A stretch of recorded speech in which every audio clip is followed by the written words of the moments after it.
Um, okay, let's move over to a part of the show that I wasn't particularly excited about, but I'm willing to engage on it vigorously. We're going to dive into a little bit of what's going on in the NBA currently in terms of actual play. And we just needed to directly address here on Fast Break in no uncertain terms a concern with the reigning NBA champions, the Golden State Warriors. I don't have much to set the scene with. That's my introduction to the topic. Is that you saying that they're struggling? They were 0-5 on the road. Wait, Cindy, what did you say? They were 0-5 on their road trip. Their last road trip.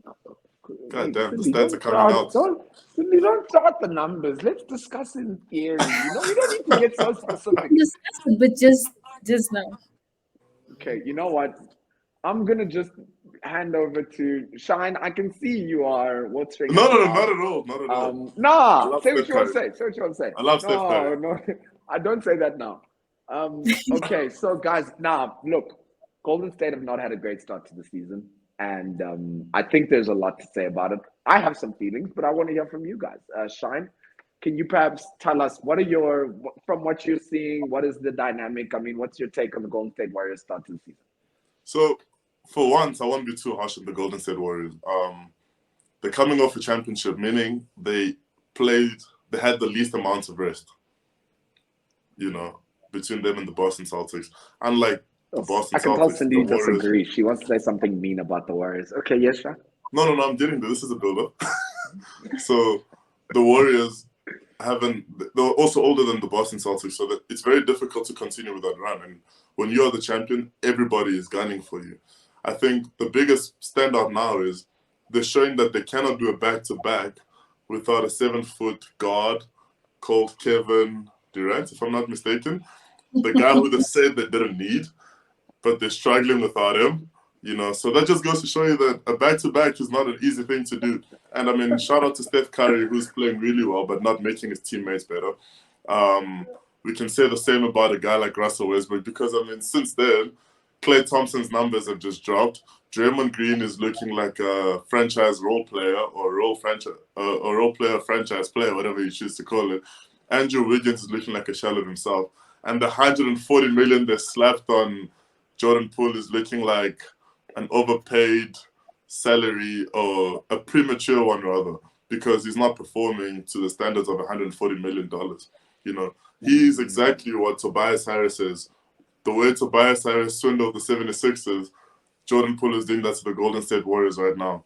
Klay Thompson is definitely not better than Devin Booker, hence the ejection. And you're starting to see this happen more and more, because there's a guy, I think he wears number 35, well, now number 7. He's no longer in the Bay Area, and things are getting exposed about it back-to-back. But that's all I have to say. Yo, no, Cindy, I'd love to hear your take on the Golden State Warriors. Yeah. I don't disagree with anything that Shine said at all. I agree with him. But tough night, Liz. The important thing that he said is they're old and their bench sucks. Klay can't, apparently it was reported that Klay isn't going to play back-to-back again this year. So he's going to be missing a lot of games. Draymond Green. Single, triple. Single, triple. And I think James Wiseman isn't going to pan out the way everyone expected him to, because he's really, really, really struggling. So I don't think that they're going to go back-to-back. And I think, I don't know, Steph Curry's good, but he's getting older. How many 47-point games can he have? Can he save them again? And I think the pressure of that contract Jordan Poole got, it's just, I don't know. He's not progressing the way I guess we all anticipated. And sure, there could be outside factors within their team with the whole situation that went on in the beginning of the season, but it's not looking good. And sorry, not sorry, but you don't go from winning a championship. They're not even top 8 in the West. They're not even, if the season were to end today, Steph Curry is not going. He's gonna have a long off season. If it were to end today, that's all I have to say. I just don't think.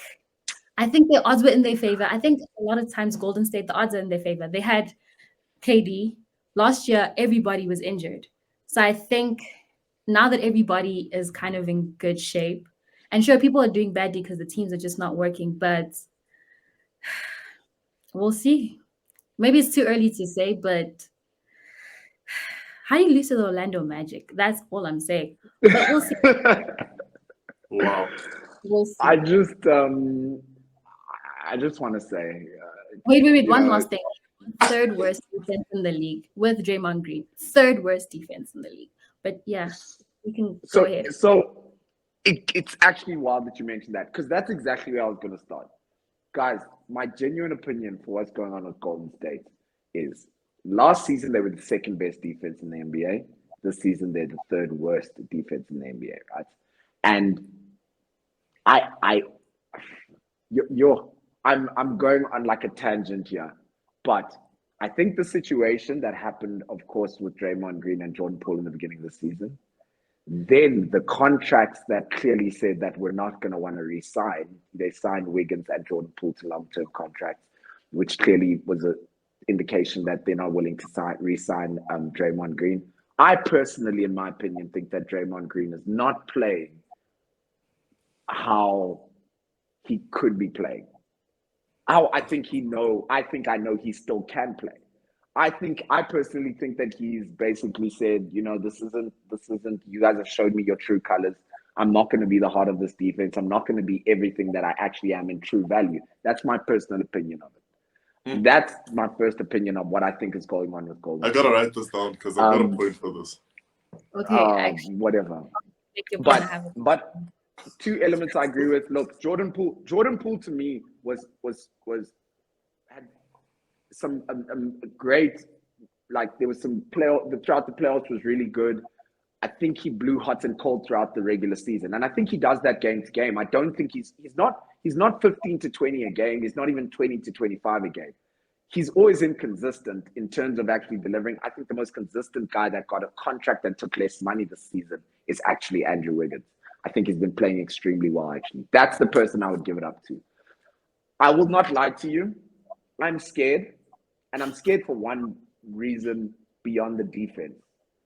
It's Klay Thompson. I don't fully know what's going on. And I know that I think Steve Kerr does want to find a way to basically load manage with Klay, where you basically, we don't need him every game. You can rely on Jordan Poole. I disagree that Golden State's bench sucks.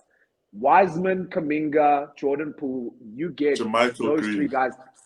Yeah, I mean, you get those 3-4 guys coming off your bench, guys. No matter what you say, if I offered those to any team that you support, you would say, I'll take that as my bench. I just think that there's nothing happening at Golden State right now defensively. I think that's the biggest difference. Some of the games they've lost, I see how small the margins were. I see the points that they've scored, and they still lost the game. I just don't think that they're playing defense. And Klay Thompson, I'm getting to that one. Believe me, I'm getting to that one, Shine. And Klay Thompson and Draymond Green are the engine of the Golden State Warriors defense. Now, let's go to the idea of making a team better. Emmanuel, what do you even mean? You can't, that statement doesn't make sense. I can explain that. That statement doesn't make sense, and I'll tell you why. There is no one singular thing that can make a team better. Because there's no one singular thing that can make a team better. In fact, the best teams are where there's not one singular player that makes a team better. It's when everyone makes everyone better. That's how you win multiple championships. You guys, what you guys like to do, let me finish. What you guys like to do is you like to wake up and laud one singular player for making a team better. And when the team loses, you want to blame the team. That's some bad culture. Leslie, bad culture.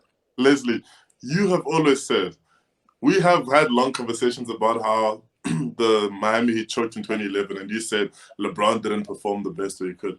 Every single time there is a team that doesn't win, you always look at the best player on the team. You called Jason Tatum a choker last season because as the best player on the team, he couldn't deliver a chip to Boston, all right? You praise Steph Curry because the Who best player on the delivered a league. chip? Who delivered it? I didn't praise Steph Curry singularly.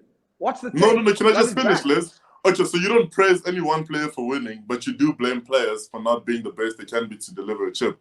What you've done today is you've mentioned everything wrong with the Warriors, and none of that was ever Steph Curry and what he can do better. That is exactly the same culture you hate about Bron fans or whoever else's fans, because you've looked at the scapegoat in the Warriors. You're saying Clay and Draymond, Jordan Poole. But why can't Steph Curry why can't he, as the leader, as the best player in the world in the Warriors, why can't he just do something? Why is he losing to Paolo Banchero at the Orlando Magic? It's Orlando Magic, right? I was about to say Golden Magic. Sorry, Orlando Magic. Shout out to SA basketball. Look, guys. Okay, Emmanuel, you're right. I have to say something about Steph.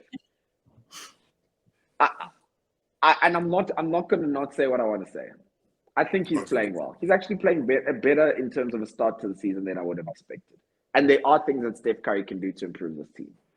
And let's talk about all the problems I mentioned. If there's currently an issue with Draymond Green and he's not playing at the level he should, I know Steph Curry could get in Draymond Green's ear and say, yo, we've won 3-4 together. We should be able to bring this back. It might be a contract year. You might believe it. Yes, Cindy? No. Let me explain why I'm saying no. Remember Bron's lost in Cleveland, right? When they were playing against Golden State and they had Steph Curry and Kevin, right? There was two different styles of basketball. There was shooting. Golden State won because they outplayed the defense because of offense, right? That shifted the game of basketball because since then, no one really cares about playing as a team. You're swinging it, you have your big man inside. It's more shooters, right? So now that they've lost their offense in Klay Thompson and the other people aren't really stepping up, they're losing at their own game. And I think it's something they should have worked around because the style of play has changed ever since that series. But Golden State hasn't adjusted. They've just kept on doing the same formula over and over again. And people have caught on because now tell me which team prioritized. Like, look at who's that guy, Ayton in the Suns, right? They didn't want to give him a supermax contract because they said, what value does a big have? They need more shooters. And I think Golden State has failed to kind of adjust as time went on because they're kind of getting beat at their own game because people aren't playing better offense. Because their defense, it was good, but was it really great or were they just outplaying everybody else? I'm going to drink to that. Nah. Guys, Golden State could play defense. I'm sorry. I don't. But I mean, but they're losing at their own game. I disagree, respectfully. But I'm willing to accept that, Shine. Yes, there's critique for Steph Curry, I think, as a leader. I can't critique Steph Curry's play. I can definitely critique his defensive ability. I don't know if he's matched up against elite point guards yet, but I can critique. Yeah, I know that's what I'm saying. But I'm even saying, in those games. But I can critique Steph Curry's leadership. I think that there's a lot that he can do, and he is without a doubt the leader of this team. And the people that I think that might be not playing at the level we may have expected are guys that Steph Curry without a doubt has a relationship with. And there's no doubt you can get in people's ear. And that's why I was critiquing you about making players better, because it doesn't always have to do with what you do on the court or making fancy ass passes to guys on the corner. You can make your teammates better by literally getting in their ear, trying to change the tempo of what's going on and change the culture of what that team's trying to do. And I think that Steph Curry could definitely do that. If you guys are wondering if I think the Golden State Warriors will make the playoffs, they will. If you guys are wondering if I think the Golden State Warriors will make the NBA Finals, the answer is they will. And if you guys are wondering if I think the Golden State Warriors will win the 2022-23 NBA World Championship, the answer is they will. I think, Leslie, I really admire your blind faith. Thank you for coming to my TED Talk.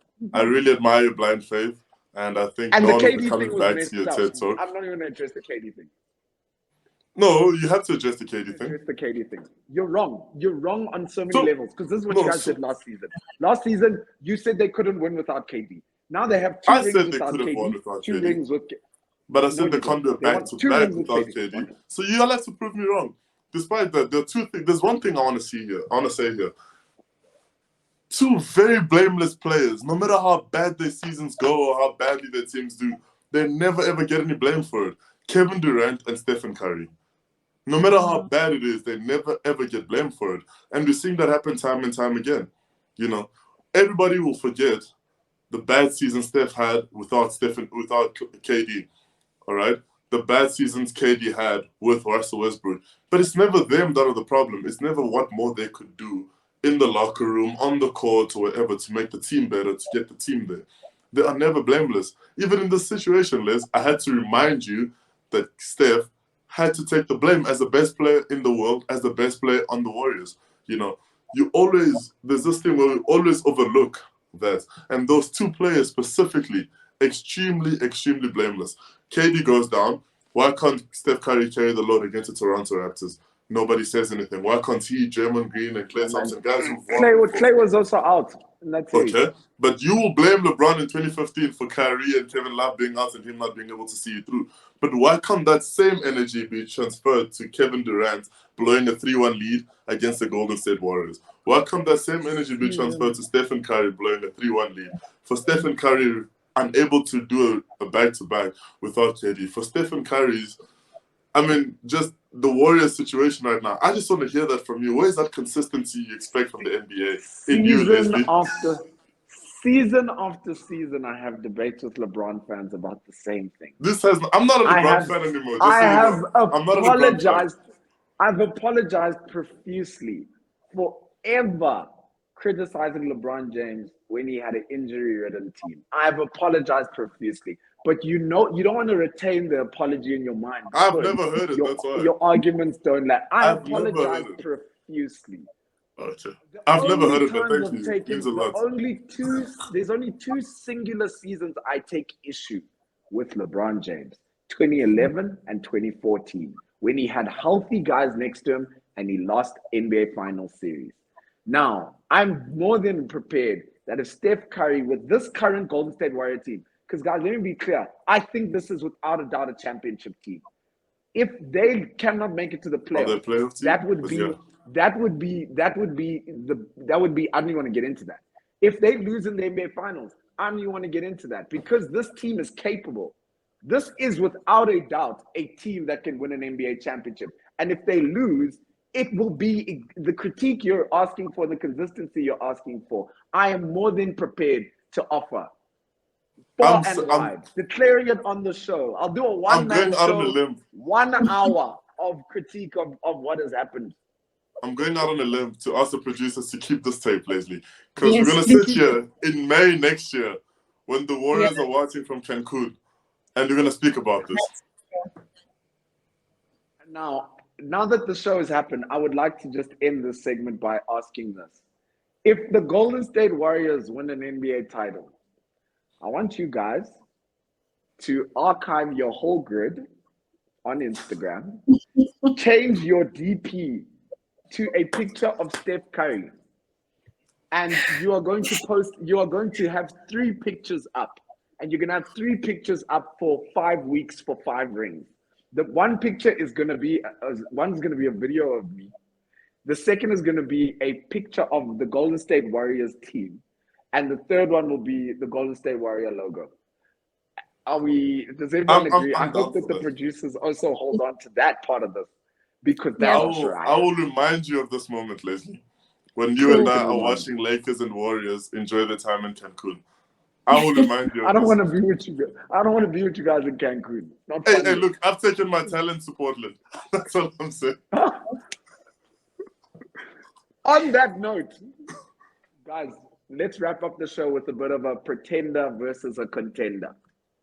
Let's be honest. So we just tore apart the Golden State Warriors, realizing they're the reigning NBA champions. They have no injuries. They're a healthy team, and they're no players suspended. No players suspended. And as Cindy so eloquently mentioned, if the season ended today, guys are not even, those guys aren't even in the playoffs, right?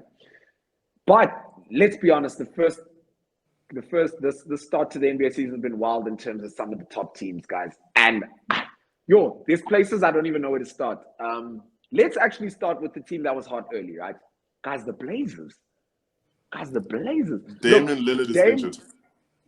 Yeah, he's injured now. But I'm saying the point is the Blazers playing great basketball. Do you guys pretenders, contenders? I feel like I've seen the show before with the Blazers. That's all I'm saying. But No, I can speak on that. Are the Blazers pretenders or are they contenders? What do you guys I first want to hear from Cindy. I first want to hear from Okay. Cindy, so I know where she stands.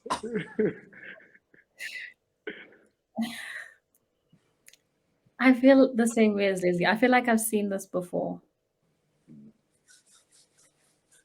Well, I here's feel like the difference for me.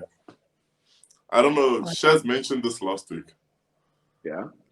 The Portland Trail Blazers made a decision to get rid of their second best player in order to make the team a better rounded team.